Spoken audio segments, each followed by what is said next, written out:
Com a Leão Tour, o cliente não é apenas mais um passageiro. Nossa marca mais forte é o atendimento personalizado. Dos itinerários mais longos a viagens mais curtas, a Leão Tour oferece os destinos mais diversos, aconchegantes hospedagens e roteiros de entretenimento que cabem no seu orçamento. Se viajar é um prazer, com a Leão Tour, este prazer não tem limites. Acesse leãotourmilhas.com. Olá! Está começando mais um programa Verde e Amarelo que pede licença para entrar na sua casa. No programa de hoje, o presidente Jair Bolsonaro fala sobre o aumento do diesel. Hoje é comemorado também o Dia do Frevo. Os pernambucanos estão em festa. Vamos exibir um material muito especial sobre a Rota do Cangaço. Teremos o giro de notícias, giro de mídias sociais dos governadores e teremos a sua companhia aqui na TV Com Brasil.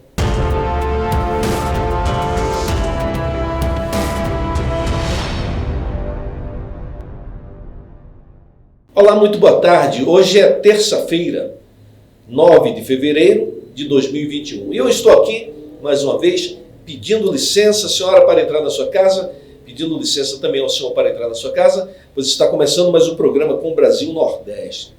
Hoje é comemorado pelos pernambucanos o Dia do Frevo, ritmo contagiante, que foi declarado como Patrimônio Cultural Imaterial da Humanidade pela ONU e Patrimônio Cultural do Brasil.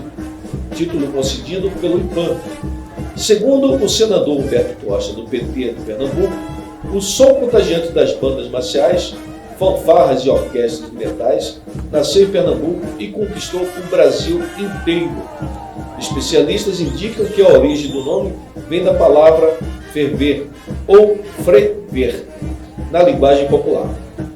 O mais pernambucano de todos os ritmos embala o carnaval e arrasta multidões pelas ladeiras de Olinda e pelas ruas do Recife há mais de um século. Além da data estadual, em 9 de fevereiro, o Dia Nacional do Frevo é comemorado em 14 de setembro em homenagem ao nascimento do jornalista Oswaldo da Silva Almeida, apontado como um dos criadores da palavra frevo. Outro dia eu conversei com alguém que é da TV BRICS, e ele estava me falando a respeito da origem do frevo, e segundo ele tem alguma coisa a ver também com os russos. Depois a gente vai trazer essa história aqui para vocês num outro programa. Vamos falar sobre esse tema para continuar homenageando Pernambuco, meu querido estado de Pernambuco, nossa querida Recife, nossa querida Olinda, nosso querido amado povo pernambucano. Vamos começar o nosso giro de notícias chamando a nossa assistente de mídias sociais, Natânia Mello, que vai falar sobre empresas que foram abertas e fechadas no estado do Piauí. Natânia Mello, é com você. Olá, Sandro de Moura. O Piauí registrou a abertura de 5.821 empresas em 2020, de acordo com a Junta Comercial do Estado. Ainda segundo o levantamento, 2.516 empreendimentos fecharam as portas no mesmo período. Os dados apontam que o Estado possui atualmente 234.862 empresas ativas. Segundo a JUSEP, em 2019, o número de empresas que abriram foi 5.838, indicando uma leve queda de 0,29%, quando comparado ao número contabilizado em 2020. As novas empresas surgiram em um momento de pandemia, em que, ao longo do ano, as atividades passaram por uma série de modificações e, às vezes, foram até suspensas para evitar a disseminação da Covid-19. Outra característica do momento é que a abertura dessas empresas, segundo o governo do estado, foi feita de forma 100% digital, por meio da plataforma Piauí Digital, que é disponibilizada pela JUSEP. As atividades econômicas que mais se destacaram foram comércio, saúde, atividades profissionais, construção e alimentação.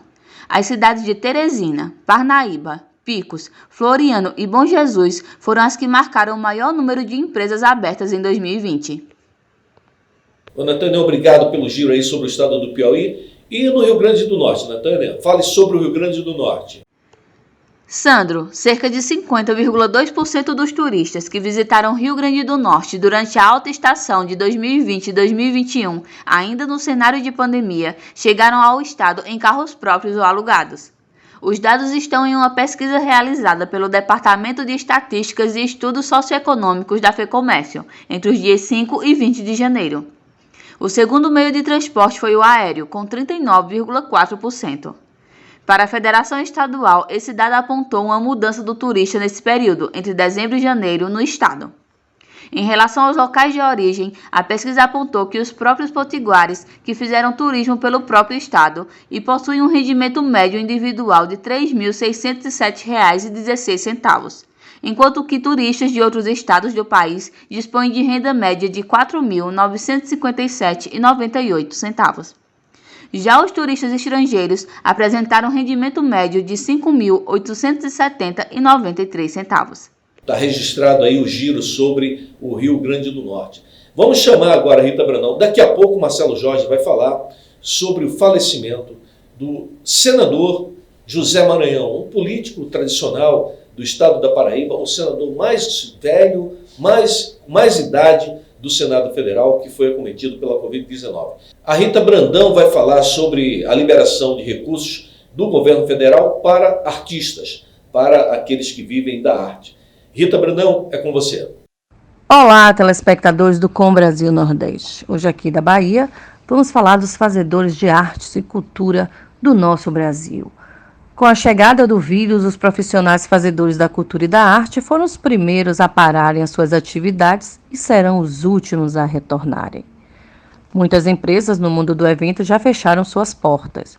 Profissionais como técnicos de som, montadores de palco, artesãos, músicos, dentre outros, não têm de onde tirar o sustento para a sua sobrevivência.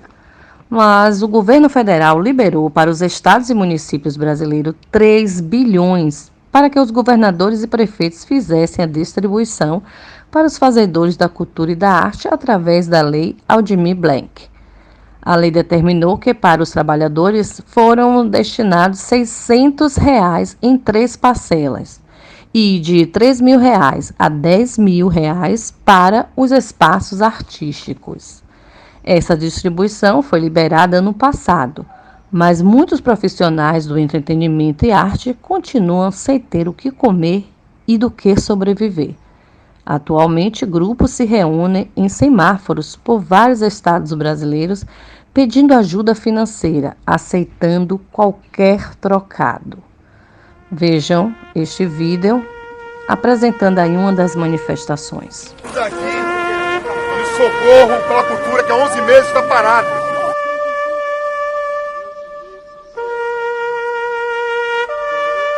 As condições de pagar nossos impostos, alimentar nossa família. SOS Cultura, músicos, rodos, técnicos de som, não são invisíveis. Nós não somos loucos de pedir eventos sem segurança. Agora tem pessoas passando fome.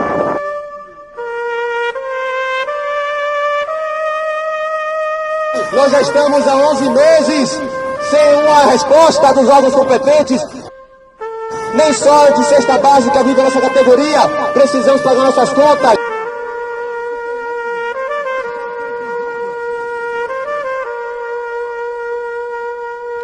Agora fica a minha pergunta. Muitos fizeram suas inscrições na Lei Aldir Blanc e muitos deles não receberam. Por quê? Rita Brandão, para o Com Brasil Nordeste. Vamos voltar agora a Pernambuco, vamos falar com o nosso diretor Marcelo Jorge, que vai falar sobre o falecimento do senador da República pelo estado da Paraíba, José Maranhão. Marcelo Jorge. Boa tarde, Sandro e telespectadores do Com Brasil Nordeste. Olha, o senador e ex-governador paraibano José Maranhão, do MDB, morreu na noite de ontem, segunda-feira, dia 8 de fevereiro, no Hospital Vila Nova Star de São Paulo, vítima de complicações da Covid-19. Ele era o senador mais velho da atual legislatura e estava internado desde 29 de novembro, dia do segundo turno nas eleições municipais, quando passou mal pouco depois de votar no candidato que ele apoiava. Ficou no hospital de João Pessoa até o dia 3 de dezembro e nessa data foi transferido para a capital paulista. Ao longo da internação, ele teve diversas mudanças em seu quadro clínico, chegou a ser entubado e extubado várias vezes, mas sempre na UTI. Mas nos últimos dias, seu quadro clínico havia piorado. A informação de sua morte foi confirmada por familiares. Oficialmente, o horário da morte foi 21h15, segundo divulgado pela equipe médica do hospital. A nota é assinada pelos 6 médicos da unidade hospitalar que vinham acompanhando o caso. José Targino Maranhão nasceu em Araruna, no Agreste Paraibano, em 6 de setembro de 1933. Começou a carreira política ainda jovem, com 22 anos, quando em 55 assumiu pela primeira vez o cargo de deputado estadual da Paraíba, pelo PTB, partido que ficou até 1967, quando mudou para o MDB. Ocupou o posto por 4 mandatos consecutivos e saiu em 69, no período da ditadura militar, quando foi cassado e perdeu os direitos políticos. Retornou à vida política em 82, nas primeiras eleições diretas do país em mais de 20 anos. Foi eleito deputado federal, reeleito em 86 e em 1990 foi deputado constituinte e ajudou a criar a Constituição Federal de 1988. Ao término do 3º mandato na Câmara dos Deputados, foi convidado para integrar a chapa de Antônio Mariz ao governo da Paraíba como vice-governador. A chapa foi eleita. Em 94, Mariz assumiu o cargo, mas se afastou pouco depois de empossado para tratar de um câncer. Quando o governador morreu em setembro de 95, Maranhão assumiu em definitivo o cargo. Em 98, tentou a reeleição, mas entrou em choque com um colega de partido, o então senador Ronaldo Cunha Lima. Houve um racha interno para saber quem seria o candidato do PMDB ao governo naquele ano. Maranhão venceu a disputa interna e depois foi reeleito com mais de 80% dos votos válidos. Em 2002 foi eleito senador e tentou ser governador novamente em 2006, mas perdeu a disputa para Cássio Cunha Lima, do PSDB, filho de Ronaldo. A chapa de Cássio, no entanto, foi cassada em 2009 e Maranhão assumiu o cargo de governador. Tentou se reeleger em 2010, mas perdeu para o Ricardo Coutinho, do PSB. 2 anos depois, foi candidato a prefeito de João Pessoa, ficando em 4º lugar na disputa. Em 2014, foi eleito senador e se licenciou para tentar o cargo de governador em 2018, mas ficou em 3º lugar. A assessoria de imprensa do senador Rodrigo Pacheco, do DEM de Minas Gerais, presidente do Senado Federal, emitiu nota de pesar em nome do Congresso Nacional. O corpo do senador José Maranhão está sendo trasladado para Paraíba para ser velado e sepultado em sua terra natal, Araruna. Maranhão é o 2º senador a morrer vítima da Covid-19. Em outubro do ano passado, Harold de Oliveira, do PSDB do Rio, morreu no Rio de Janeiro aos 83 anos. Aos familiares e correligionários, as condolências da nossa produção, em nome do nosso editor-chefe, o jornalista Sandro de Moura. Da Rádio Brasil Nordeste, Marcelo Jorge.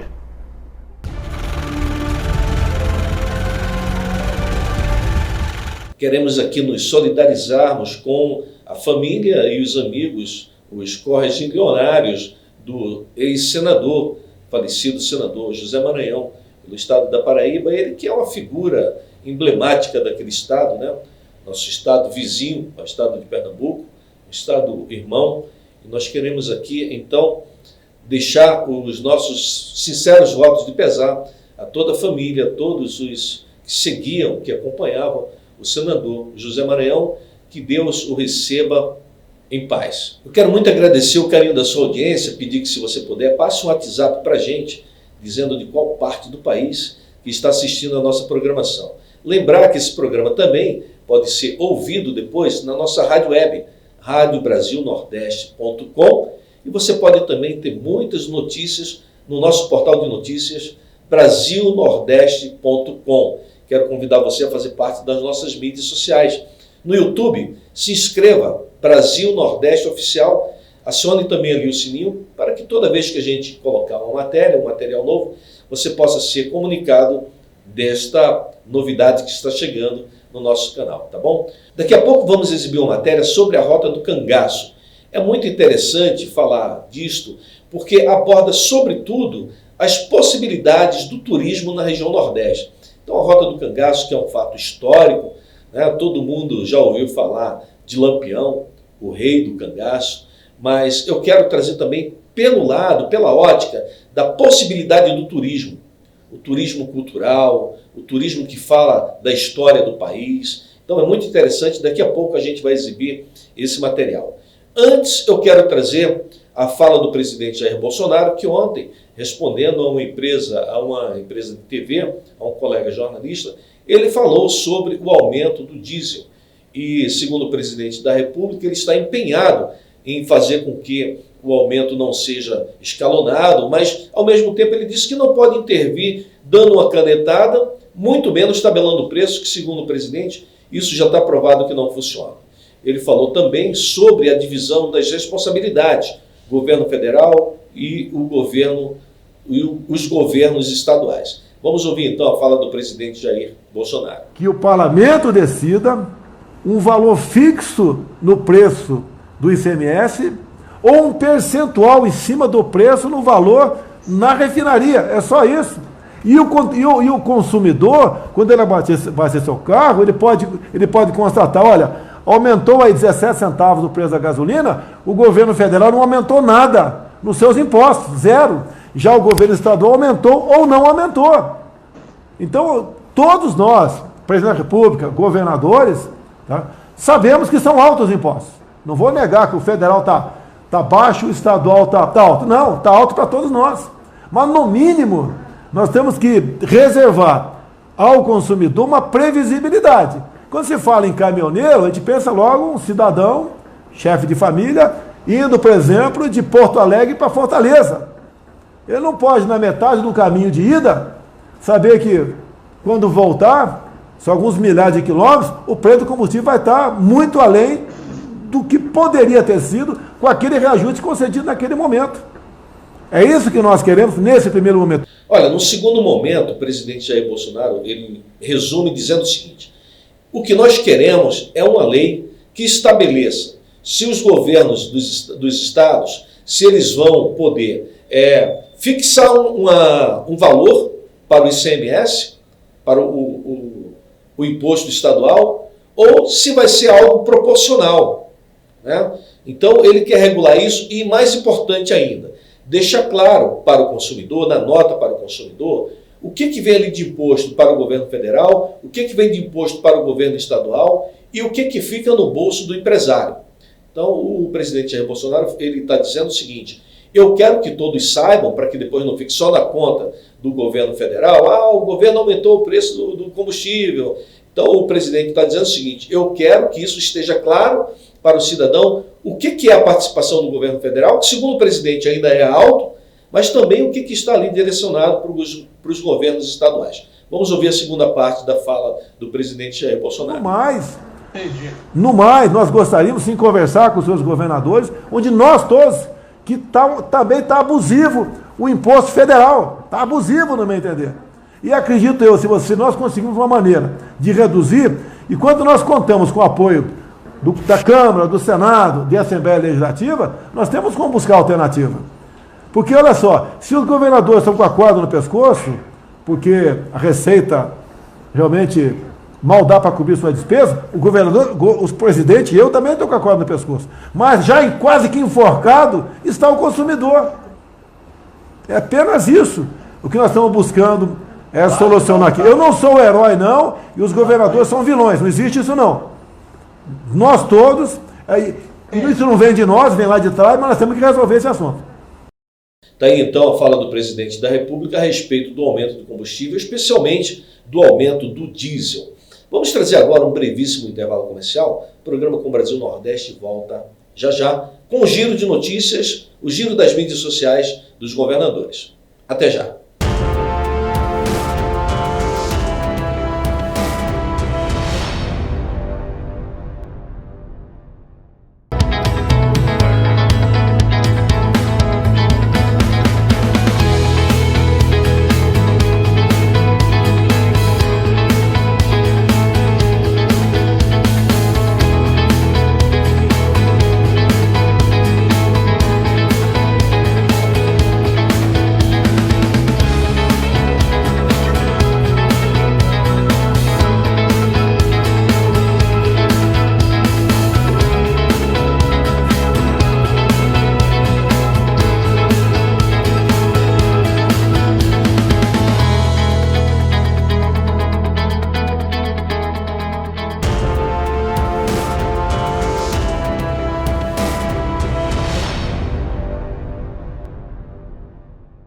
Estamos de volta, agradecendo mais uma vez a sua companhia, a sua audiência, pedindo que passe um WhatsApp para a gente, falando de qual cidade você está assistindo a nossa programação. Vamos agora trazer uma matéria muito especial que fala sobre a Rota do Cangaço.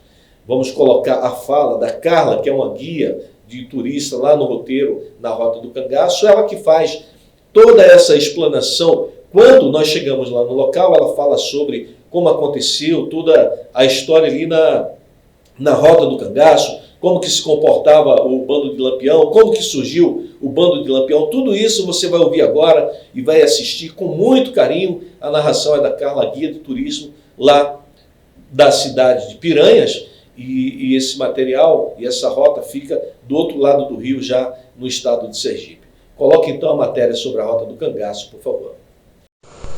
Cangaço.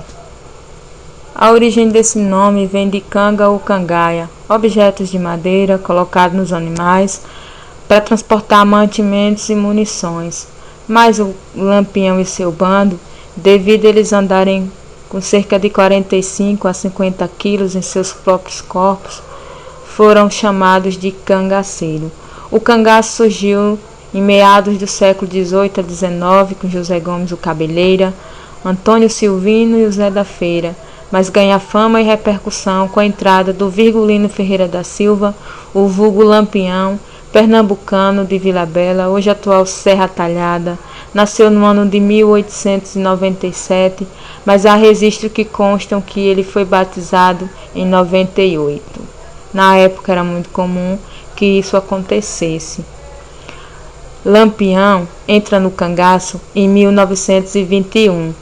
Ele acaba assumindo a liderança do grupo do Senhor Pereira, um coronel, inimigo do José Saturnino, que também era pernambucano. Coronel esse responsável de tirarem as famílias de Lampião de suas próprias terras. Eles foram expulsos e acabaram sendo perseguidos. A briga começou por bodes e terras, que eram terras e animais. A família de Lampião, sendo desabrigada, não tiveram mais uma moradia fixa. Ao encontrarem a sua família, um chefe de polícia alagoana assassinou o pai de Lampião a mando do coronel José Saturnino. Lampião se revolta, entra no cangaço para vingar a morte de seus pais. Acaba dando fama e repercussão, pois apesar da época em que ele se vivia, Lampião ele era considerado um dos maiores estrategistas. Em 1926, Lampião é convidado por Padre Cícero, junto com Floro Bartolomeu, para que junto recebessem uma patente de capitão, fardamentos e munições, com o objetivo que ele combatesse a coluna Prestes, um movimento liderado pelo Luiz Carlos Prestes, que ia até Juazeiro, e o Padre Cícero, junto com Floro Bartolomeu, se aliaram e convidaram Lampião para ir até lá, para receber a patente de capitão, fardamento e munição. Mas ao chegar lá, Lampião apenas pega as vestimentas, a patente de capitão, as munições e decide que não iria combater o Carlos Prestes, respondendo ao Padre Cícero que ele não era um homem de se confrontar e sim de se admirar. Ambos tinham os interesses semelhantes, era contra o governo. Lampião, em 1927, tenta fazer uma passagem em Mossoró, Rio Grande do Norte, mas lá a população acaba armando uma emboscada para Lampião, onde ele e seu bando acabaram sendo recepcionados com rajadas de tiro. Um de seus cangaceiros, por nome de Jararaca, ele é baleado, preso, torturado. A própria população faz ele cavar uma cova onde enterra ele ainda vivo. Hoje lá ele é considerado o cangaceiro que virou santo. Dizem que ao tocar o túmulo dele acontece até milagres e que dia 2 de finado é o mais visitado em Mossoró. Todos os anos a população se orgulha em fazer uma festa que chama-se Chuva de Bala no país de Mossoró. Lampião e seu bando não eram os únicos a atacarem. A polícia, também por nome chamadas de volantes, se vestiam semelhante a eles, também cometiam requintes de crueldade. Lampião, pelo fato de ainda não existir a fotografia dele, nem todos o conheciam sua face. Por isso, o bando também acabou sendo alvo, provavelmente, de muitos crimes que talvez eles não cometeram. Lampião, na década de 30, conhece Maria Bonita, que era casada com o sapateiro José de Miguel, conhecido por Zé de Neném.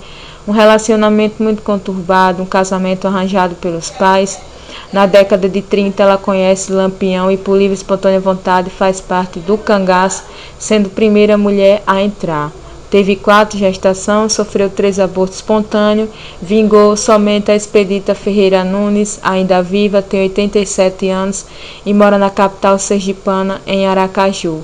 Essa menina foi entregue para um casal de vaqueiro por nome de Severo e Aurora, que moravam no município de Porto da Folha, no estado de Sergipe.